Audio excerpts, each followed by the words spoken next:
Хеман Шарма 2-курстун студенти. Ал бүгүн Ильяздын ролунда чыгармадагыдай сүйгөнү Асел башка бирөө менен жашап, уулу бөтөн адамды ата деп чоңоюп жаткандыгын көрүп, буга чейинки Аселге жасаган мамилесине өкүнүп ызаланууда.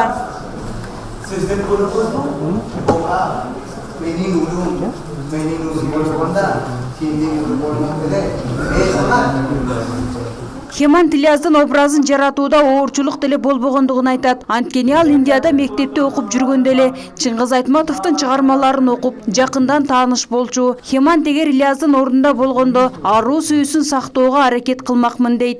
I would say that it was a great role of Ilyas that I was playing there. Мен аябай улуу чыгармадагы Ильяздын ролун жараттым. Мен Ильязды аябай түшүнүп калдым. Ал аялын таштап кетип, башка бирөөнү тандап кетти. Бирок ал акыры түшүнүп, Аселди сүйө тургандыгын сезип, аны таштап кеткенине өкүндү. Ошонун баарын мен чын жүрөгүм менен сездим. Эми мен жубай катары кимди жолуктурсам да аны барктап баалайм. He was guilty that he's crying. Ал эми Аселдин ролун жараткан Махешвара Тогре даярданып жаткан убакта кызыгуу менен чыгарманы окуп, киносунда көрүп чыккан Аселдей акылдуу, күчтүү айымдын ролун жаратуу ал үчүн сыймык болгон.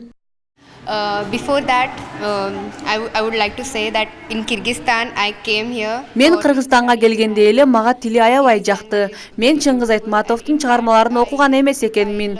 Бирок Аселдин ролун аткара тургандыгымды уккандан кийин чыгарманы окуп, Асел күчтүү аял экендигине баа бердим. Аселдин образын жаратуу мен үчүн сыймык болду.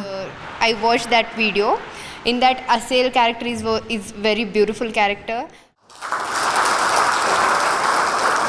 Студенттер чет өлкөлүк болгону менен Кыргызстан экинчи мекени, кыргыз тили экинчи тили болуп калгандыгын айтышат. Алар жазуучунун чыгармаларын окуп, обондуу ырларын аткарып беришти.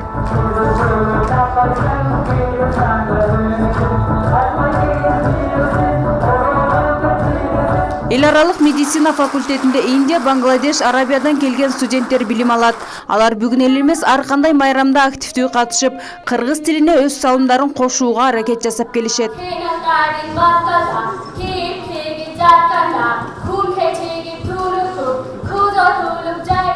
Негизинен булар Чыңгыз Айтматов ким экенин билишет, жакшы себеби кыргыз тилинде айтылат, башка сабактарда айтылат. Бүгүн мисалы бардык окутуучулар сабакты ошо башында Чыңгыз Айтматовдун туулган күнүнө карата Чыңгыз Айтматов жөнүндө маалымат берүү менен сабактарын башташты факультетте. Бул даярдык эми азыр айтсак, бул жыл бою эле болуп келип жаткан даярдык. Негизинен Чыңгыз Айтматовдун 90 жылдыгына карата арналган бул биринчи иш-чара эмес, биздин факультетте өтүп жаткан. Ушул жылдын башынан бери 3 көп эле иш-чаралар өттү. Студенттердин музыкалык кечеси Манас айтуу Кара Жорго бийин бийлөө менен уланды. Фероза Ашымбаева, Айбек Үсөнұлы, жаңылыктар.